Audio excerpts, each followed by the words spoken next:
yêu nhau làm có còn phải không? Yêu nhau không bao giờ có còn,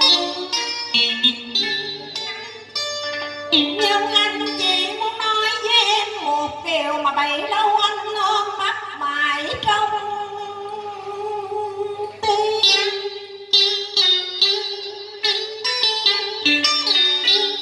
Mà giờ đây đã muộn màng, anh có còn nữa đâu để nhớ thương kiếp trong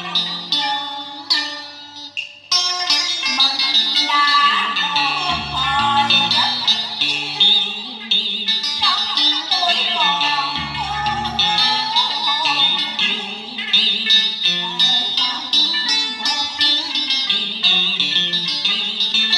một thiên đường đầy hoa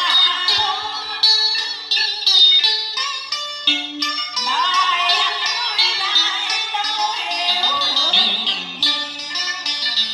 đã buồn đã khổ vì đã và thương bao lâu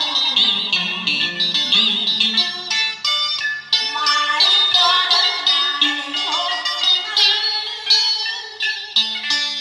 Đã từ lâu anh muốn nói chuyện xưa, nhưng mãi nặng nặng nghe lại than nặng nhung. Anh muốn nói lời hồi đau sầu,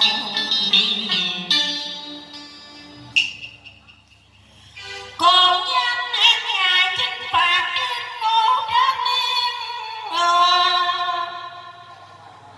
Dạo em đã đi chứ bao giờ biết sợ sầu nhiên hôm nay nghe đành ca bánh môi.